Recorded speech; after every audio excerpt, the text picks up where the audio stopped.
friends. Look at this. So all I did was inverted this, right? So I took this table and I made a timeline for you. Some of you have seen this before, but I drew it up there right before this to show you that it is actually a timeline. So here you have the beginning. Over here, there's no time. No time in the beginning. There's also no time right here. There's no time right here and no time right here. How old are the angels? I have no idea. The Bible don't tell us. Why? Because it didn't matter. They can't die. So you have the angels. No such thing as time. Then when God started creating humans, say Adam, God then instituted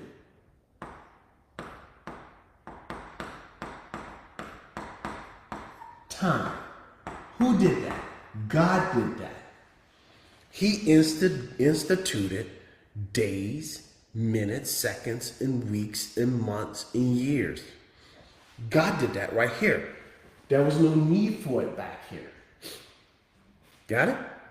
Okay. Then from there, he just continued on. Now, where are we today? This age right here, the beginning, God was out there by himself. We know we're past that. The angels are all here. We know we're past that. Adam and Eve were created innocent. That is, without sin. We know we're past that. Then God kicked them out of the Garden of Eden, right? So we're past this one. We're past this one. We're past this one.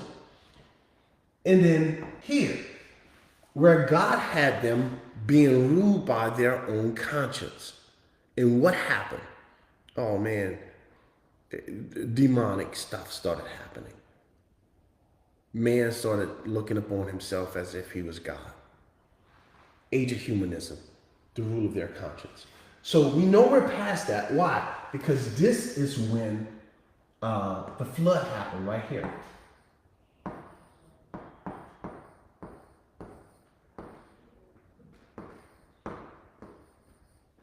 Flood of Noah's day, right? Because of the evil in the heart of men. So we know that took place. We also know that this took place because you have the Tower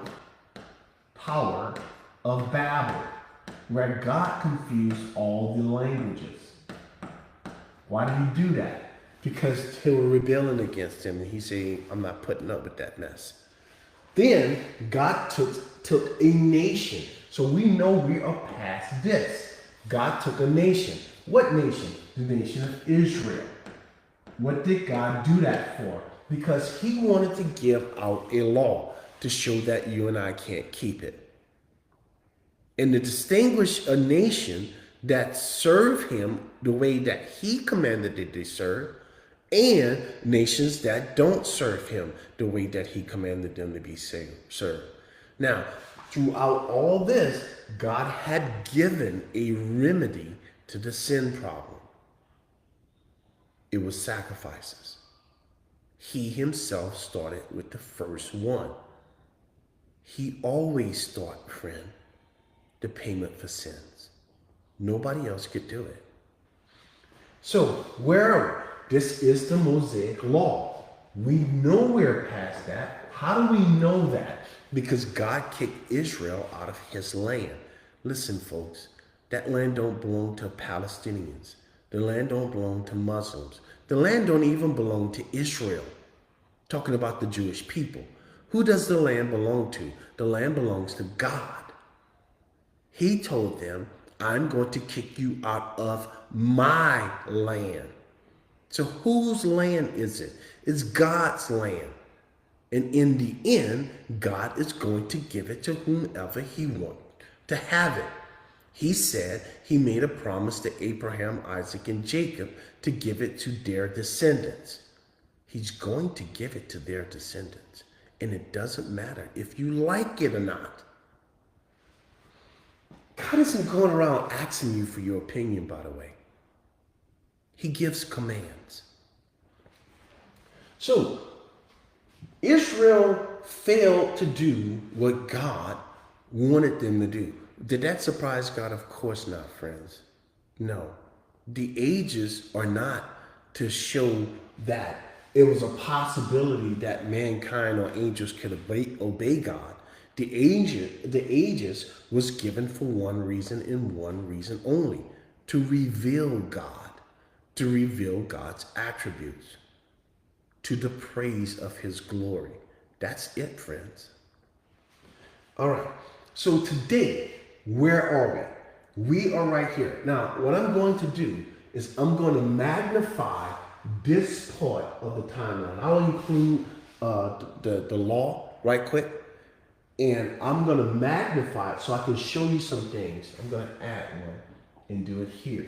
So let's go and do this timeline, right? So we have, let's not do that. So we have the law, right? Then we had an event. What's that event? We had the cross. After the death, burial, and resurrection of Jesus Christ, we had an event called grace. Making this a little bit too big. Let me move it.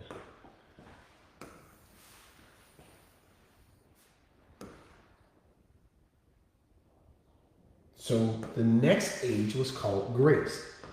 Then what happens? There's essentially a resurrection called the rapture, where God comes and he takes his people. Something takes place next. This is called the tribulation.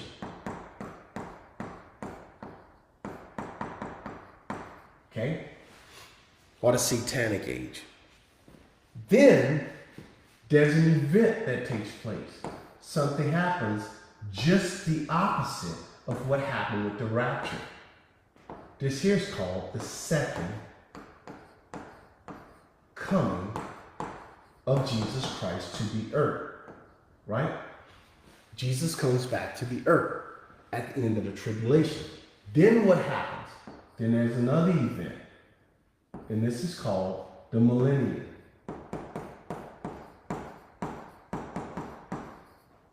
It simply means 1,000 years. Got it? And then eventually there's a rebellion right here. There's a rebellion of every unbeliever and demon against God again. And then we enter into eternity. All right? That's essentially how it works. So where are we today? Today, we are here. The cross has happened. The cross has happened. The blood was shed, right? Now we move from law to grace. This is Israel. This is the church. This is Israel again. God is doing a restoration of Israel. And then here is Christ ruling as King of the Jews. This is the kingdom that God promised Abraham, Isaac, and Jacob, the physical kingdom. Over here, man, this is probably the worst, not probably, is the worst time that earth has ever seen. If you're Jewish and you think it's bad now, friend, I quake every time I read about this, because most of the Jews won't live. The Bible says only 1/3 of all the Jews are going to live. They're going to kill everybody else. And the whole world is going to be against him.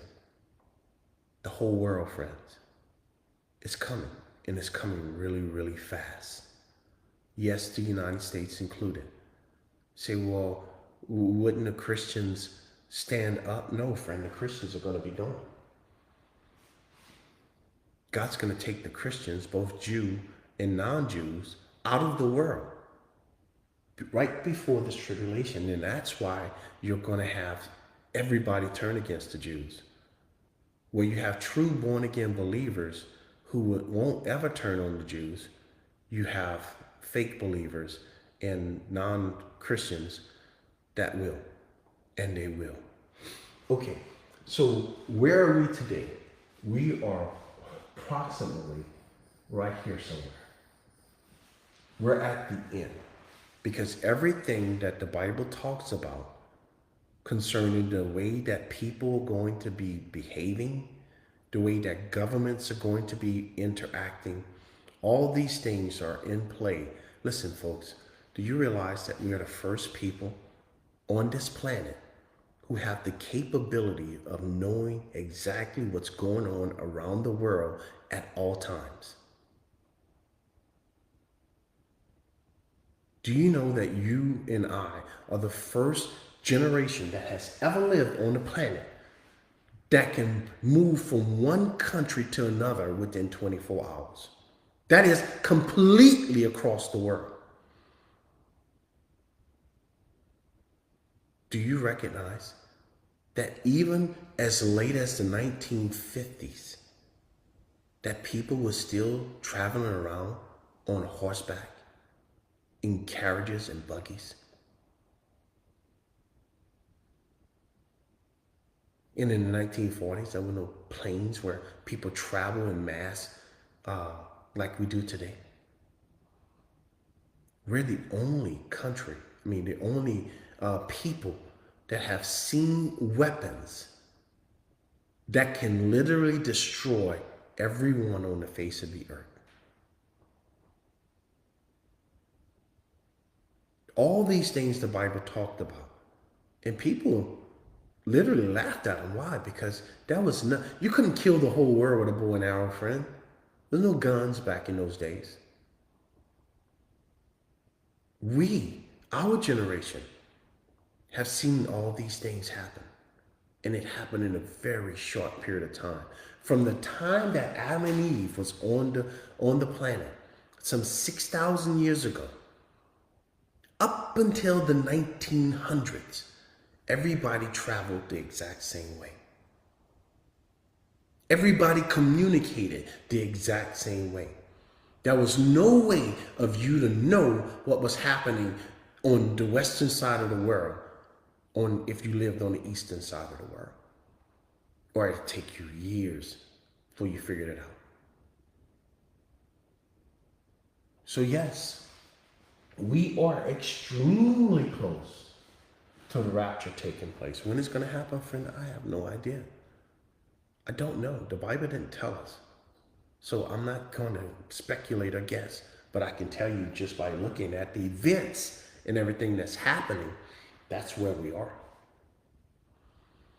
Look, there's this thing out there called AI.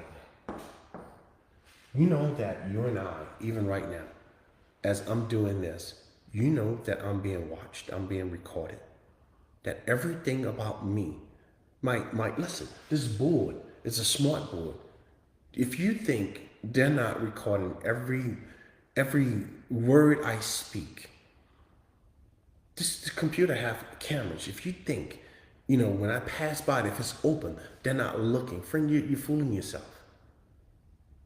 You're carrying around spy devices in your pocket today that 50 years ago, the whole nation was using that as top technology for spying. If you have it, you can believe that your government has something 50 times better.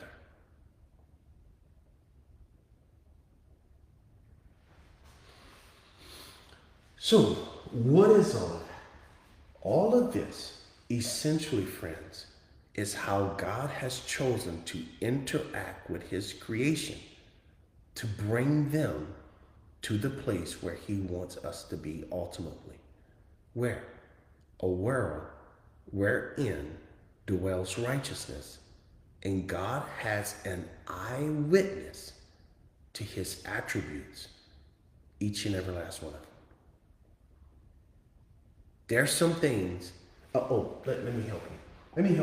Let me explain it through how God himself explained it. Let's go over to the book of Ephesians.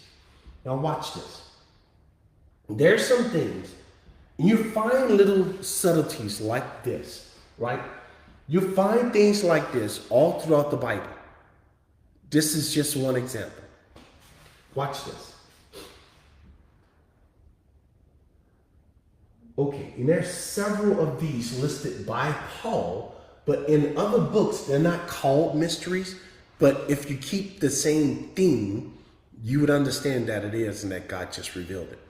Look at what he says. For this reason, I, Paul, the prisoner, now Paul was in prison for preaching the gospel.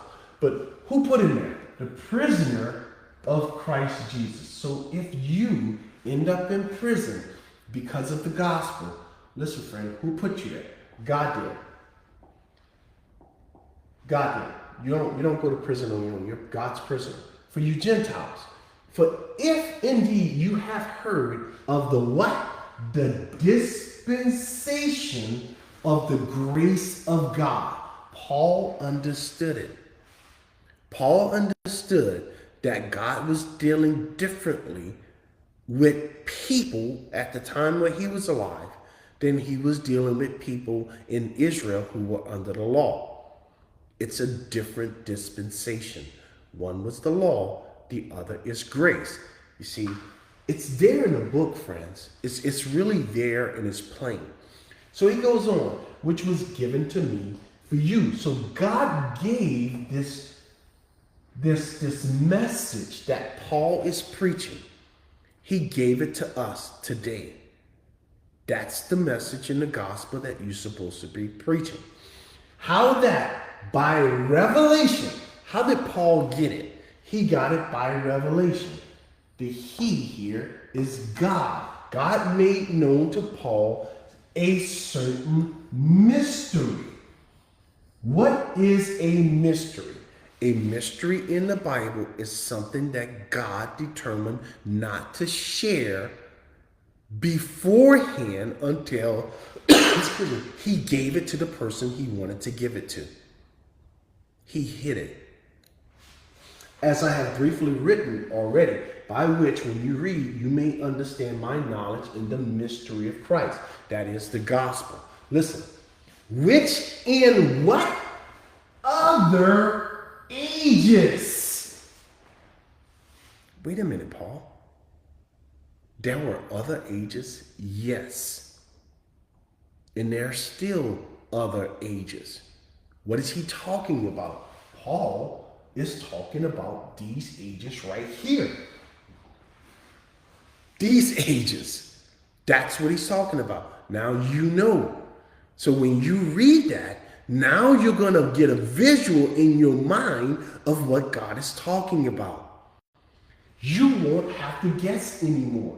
When you see words like this, when you see phrases like dispensation, when you see things like ages, now you won't have to guess anymore. You know exactly what the Bible is talking about. I just showed you and named every one of them for you. You don't have to guess. You should go look them up in the Bible to make sure I'm telling you the truth. Don't take my word for it, but I'm telling you the truth anyway. So there they are. Now, look at what Paul says. He goes on. What I'm sharing with you, Paul says, hey, it's a mystery. The mystery of Christ is the gospel, friends. What's the gospel? The death, burial, and resurrection of God. This mystery that he's about to tell us about now is about the dispensation and how God is dealing differently with people and angels in each one of these dispensations or ages. So, how that by revelation, he being God, right? God made known to me the mystery, as I have briefly written already, by which you, when you read, you may understand my knowledge in the gospel, which in other ages was not made known. It was not made known to who? The sons of men. So it wasn't made known to humans. What about the angels? What about them? It wasn't made known to them either. You say, well, it don't say that. If you keep reading, and we will, it does. But it also says it in several other places. It says it wasn't revealed to angels. They wanted to look into this, and they couldn't. The prophets wanted to listen. Let's go look at that verse. So you got that. We're going to come back. We're going to pick up right here in verse 6. Okay?